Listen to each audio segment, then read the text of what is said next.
Good evening. Welcome to Obi Dave Reacts. I am Ash.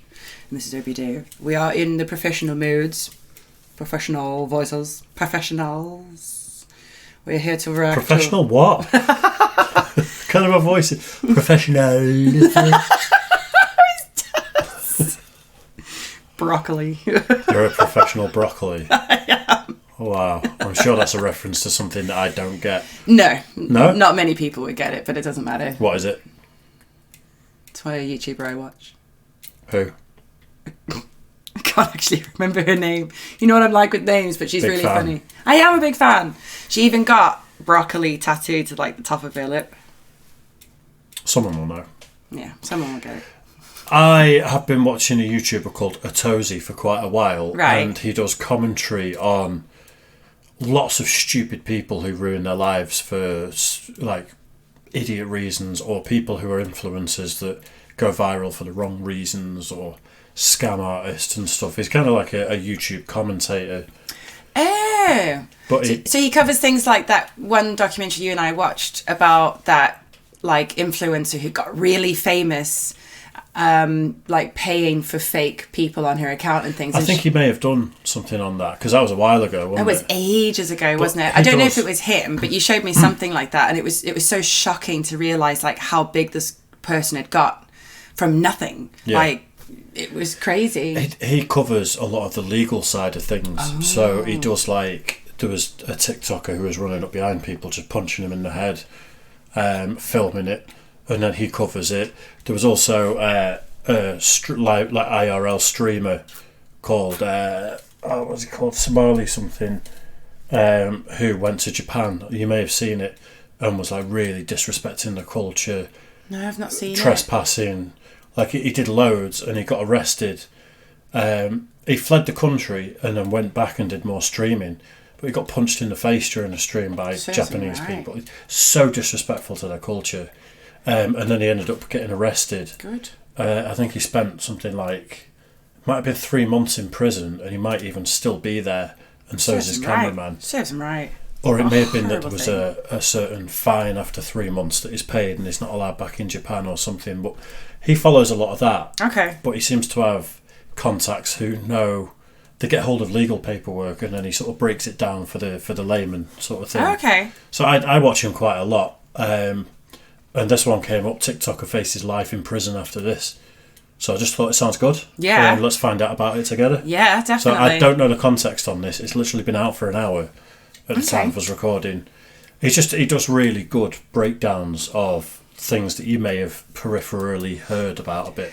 See, I think this is where you and I differ, because you're interested in those kinds of things and you listen to like a lot of podcasts, whereas I just like lots of like crochet videos. Like, I could tell you lots of different stitches and sewing techniques and like pretty places. Yeah, you watch the actual stuff that allows you to relax. I watch people telling us we're all doomed. Pretty much. This is how society's going down the pan and blah, blah, blah. And I wonder why I'm stressed all the time. I get enough mental exhaustion and stress at work. I just want to sit and look at pretty scenes and like crochet. I actively encourage it in my life for some stupid reason, like playing Elden Ring at the moment. See, that's why like a lot of the time I love playing Red Dead, and I'll just go fishing. Stress during the day, come home, play some Elden Ring, get more stressed, pick up the kids from school. Not too stressful, but can be sometimes. Kids will always push buttons. He loves them, obviously, but everybody knows who's got kids. It gets to a point when you're just like, shh. Shh. That's why bedtime is at 8 o'clock. That's why it's your favourite time. Yeah. Anyway, right, we've talked enough, so let's do it. Yes. TikToker faces life in prison. Okay. After this, should we check it out? Yeah. Let me know at the end of it what you think of his commentary on a situation and stuff, because I think he's really good at it. Okay. This is Courtly Clenny, and she went from making $1.8 million a year to now facing life in prison. This is such a wild story, and it has so many twists and turns, but it all starts when the police were called to an apartment complex in April of 2022 in Miami. This is where the police found a very frantic Courtney, and they asked, what's going on? And this is what she said. I want to be like, I want to be like exonerated, I guess, of like anything wrong. And I want him, okay, the police, I want a restraining order against Christian and Kelly. I want to be exonerated. I think I've watched a true crime thing on this. Have you? Unless it was a different but very similar situation. I think she may have killed her boyfriend and he's upstairs in the hotel room.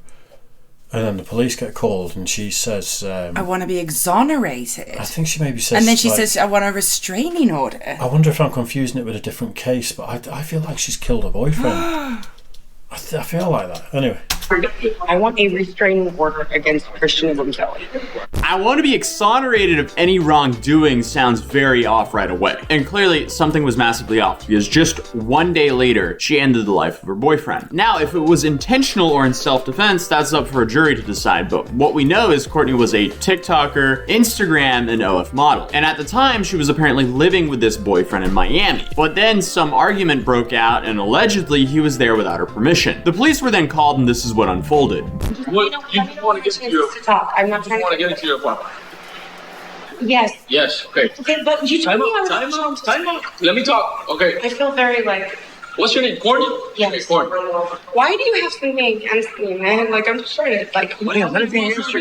It seems like We're you trying to like talk. me. So you just want to get back in your apartment. Unfortunately, he can't be here in the property. That is totally fine. Okay. So He's been literally so sleeping in my living room without permission. What we're gonna do is we're gonna find him so he can leave the property, and you get back to your apartment. What else do you I need? was told I was gonna get a chance to speak. Go ahead, Courtney. What's going on? It's your turn. Are you gonna listen? We're listening. Go ahead. Say something wrong. Yes. Yes, they're all three here. So the cops try to help with the problem, but then she gets upset because they're not listening to her. So when they finally are just quiet to listen to her, she then starts talking to what it seems like her dad on the phone. This interaction's about to get a whole lot more confusing, but first, when you're injured, you deserve the best representation because, hey, your serious injury could be worth millions of dollars. Insurance companies. I don't know if I'm confusing it with a similar case or if I definitely have seen this. It sounds like you have. That's But really interesting. I'm sure that like she throws a knife at us. She says she throws a knife at him or something, and it's like actually if you get into the meat and potatoes of it, it would have been a proper skill shot. But then either that or he falls out the window. It's one of the two. Jesus. I've watched a lot. I went down a huge true But her crime rabbit hole. franticness is like she's trying desperately to come up with a story. That's what it feels like. She's doesn't it? lying. I mean, I've dealt with enough True. People like that. Well, that's the kindest way I'll possibly say it. Where I just need to be heard, and it's like no, the situation's resolved. I know. I've dealt with people like that. Yeah. By going to forthepeople.com/Atozy, which will be in the top of the description down below. But without further ado, let's continue the video because here's the full clip of what we saw earlier. So what do you want? I want to be like, I want to be like exonerated, I guess, of like anything wrong. And I want him, okay, the police are here. I want a restraining order against Christian Gonzalez. We don't issue those. Because, Those no, are I'm serious. courts. Can I do that? You have to go to court. You have to go to downtown. How can I make myself first? Because I know him and he would do it. How can I make myself first? You gotta get there first. 175 Northwest for a second. Before 175 Northwest. Is he already on the way? we have no idea. We don't even know how it looks like. We don't even know who he is. How do we know that? So you question this. I need a restraining order against him. So she wanted the cops to go get the restraining order for her rather than go to the police station herself and get it done. She also made it extremely clear that she wanted to be first with a little bit of a wild look in her eye. Now that could be just to control the narrative, but then she ends her boyfriend's life the very next day. And then the interesting thing about this case is she wasn't arrested then. She wasn't arrested until 4 months later at a rehab in Hawaii. Because in a USA Today article, it states that Clenny told authorities she armed herself with a knife because Obumseli pushed her and thrown her to the floor. She admitted to causing injuries but gave several inconsistent accounts about what happened. Police could not verify any injuries Clenny said that she sustained. According to the warrant, while certainly not one-sided, the evidence shows there were prior incidents of Clenny being physically violent. The warrant reads, in trying to explain her actions that day to the police, Clenny stated, I do not think this was, I don't know, I really don't know if this was justified at all. Authorities concluded Clenny acted without justification in an immediately dangerous act demonstrating a depraved mind without regard for human life. Clenny's Miami defense lawyer Frank Prieto told the Miami Herald he was completely shocked to learn of the arrest. He said Clenny was in Hawaii for rehabilitation for substance abuse and post-traumatic stress disorder and maintains his client acted in self-defense and Obumseli's death was justified. We were cooperating with the investigation and offered to voluntarily surrender her if she was charged. Prieto told the outlet it, we look forward to clearing her name in court. So with that in mind, she is currently facing life in prison, and with all the evidence coming forward of all of her terrible behavior, that's going to be quite the uphill battle for them. Now, there's been multiple videos released of... I was going to say, I think you might be about to get into it, but there was people arguing with her and filming her and being like, she's a murderer, she's not allowed in here, and stuff. Like, it sort of spiraled. And when you hear the sort of accounts that she gave and things like that, it's like how the cops didn't arrest her, unless they're just trying to get her to implicate herself further over the next 4 months. Yeah, and also innocent until proven guilty. Yeah, but you still, if someone's been even legally killed in self-defense, you'd still arrest the person who did it, interview them, and then you don't release them on arrest, bond. you interview. They're under suspicion, but you can't arrest them. No, arrested is under suspicion. When you get arrested, it's because you're under suspicion of a crime. It doesn't imply guilt. I thought they couldn't hold you unless they had actual evidence. Because we've seen loads of those where they say, like, when you're doing the interview, you have the choice to leave. No, because that's when they get people to come in of their free will. You can be detained, right? You can be arrested, and then you can come in of your free will. They're all slightly different things, right? But you can be arrested for anything. Like, someone could phone up, lie to the police, you go and get arrested, and you be in a cell for 24 hours. Yeah, but that's wasting police time. But if she's had a history of abuse, substance abuse, you can't be sure what she's saying is true. So how do you know what she's saying is accurate? I don't think they know much about her at this point, to be honest. But they said that she was arrested 4 months later, and she was in a rehabilitation after after the incident. Post-traumatic stress after murdering your boyfriend. Says it all, doesn't it? Anyway, it's okay. Oh, not L. That was L. Sorry, everyone. Is currently facing life in prison, and with all the evidence coming forward of all of her terrible behavior, that's going to be quite the uphill battle for them. Now, there's been multiple videos released of her hitting the same guy, and she's also been arrested for battery before against the same guy in Las Vegas. And then on top of that, you have this video of her hitting the same guy in Aspen while they were on vacation. And then there's two more things that came out of complete left field with this story. The first one being her parents were arrested for accessing the victim's laptop. And they also just released why, as Clenny's father, Kim, entered the couple's apartment to clear out his daughter's things, but he also took the victim's laptop. This laptop apparently had all the victim's information, including his iCloud, messages, photos, videos, and so on. And this laptop hadn't been taken by the police, so the court documents allege that he tried to get into the laptop before handing it over to the victim's family. And because of this, Courtney is now also facing computer crime charges. But the parents claim that this was a shared computer between her daughter and the victim. So, who knows? Also, could it be a simple mistake? I don't know. But the parents, they claim that her daughter and the victim shared that laptop. That's why they did so. Then the story takes a laughably stupid turn, because apparently she approached an 18-year-old and asked him to walk her home. When the teenager agreed to walk her home, she ended up getting them to sit down on a bench. This is where she apparently tried to kiss him, and when he said no, she started freaking out at him, and then ended up screaming at him, saying she was going to burn his house down because she was simply rejected. The teenager was then understandably freaked out, so he called his father. His father showed up pretty quickly, and this is where she starts smacking the father because the son called his father to show up and have his back. So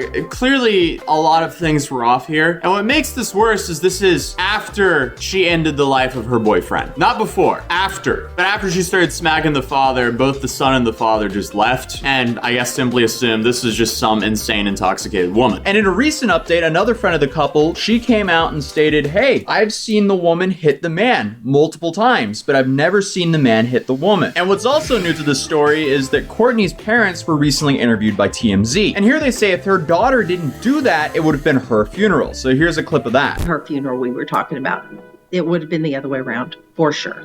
I don't remember exactly how she said it, but she, you know, just I knew that he had been injured. I was on the phone with my mom. It's right in there, like it's covered in blood because I was on the phone with her while I was trying to get.